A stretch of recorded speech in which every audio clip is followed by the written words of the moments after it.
Hello there boys and girls, Lucky here and welcome back to another CSGO video. Today I want to share a couple of more tips and tricks with you guys in order to get better at Counter-Strike Global Offensive.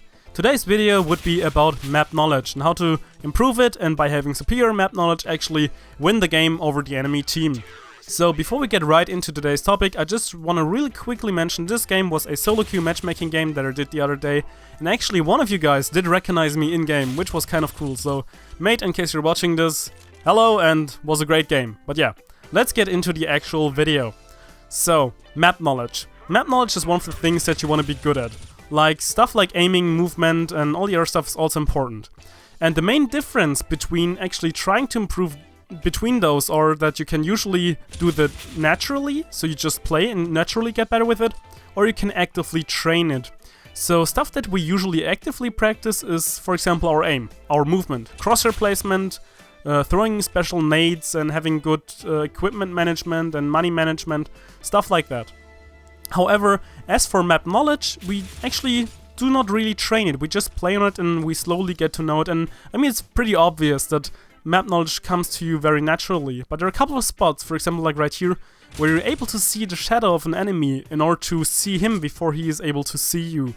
And those are the things that really makes like your map knowledge pop and give you the edge over enemy players, if you know the common, or well, first of all the common spots, but also some other stuff.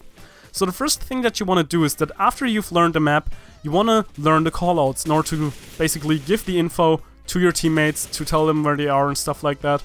This is very important. So after you have learned the map, you learn the callouts, and the stuff that you see has now a name as well. The next thing is you want to play it in competitive. I mean, you can learn it in deathmatch, you can also learn the callouts there, but only by playing it in competitive matchmaking games, you're actually able to learn where enemies are coming from, you learn the common spots, and you also learn how to pre-fire those spots, or you better said, learn to know where they are coming from, which is another essential skill, which kind of ties in a little bit into your game sense, but it's also part of map knowledge. So, especially when you're trying to play as a lurker, having very good map knowledge is one of the essential things that you want to have mastered and you want to have down in order to get better. But then, let's go back to the shadows and stuff like this, because on every map you have a couple of spots that are kind of OP-ish or give you an advantage. The first one would be an overpass right here, as we have with the sun, the shadows of the enemies.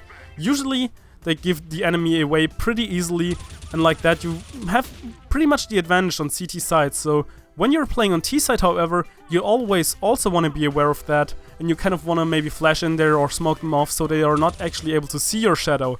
So those are different spots that you want to learn in order to get better with the game. Another thing is that by having very good map knowledge, you should also be able to tell how long does it take for you to rotate. So not just where the spots are, but also how long it takes you to get from A to B or from CT spawn to T spawn, stuff like that. You want to get timings down, because timing in CSGO is very essential, extremely important as well.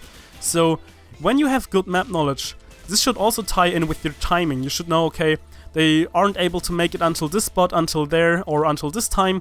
And like this, you always know how far you can actually push until you actually have to switch from your knife to your weapon, your pistol, your rifle, to your AWP, whatever you might think might be useful. And stuff like this really, once again, ties not only in with your game sense, but with your map knowledge, and will eventually give you the superior edge over the enemies. So I know this was kind of, well, a weird tips and tricks video, I guess, because I didn't really show many specific spots, but just were talking about in general. So if you are interested in having like me show you guys like very good spots to play from, or spots where always you can see the shadows, let me know in the comment section down below. But I think it's pretty much all for now. I hope you enjoyed the video, and Lucky Skill Faker out.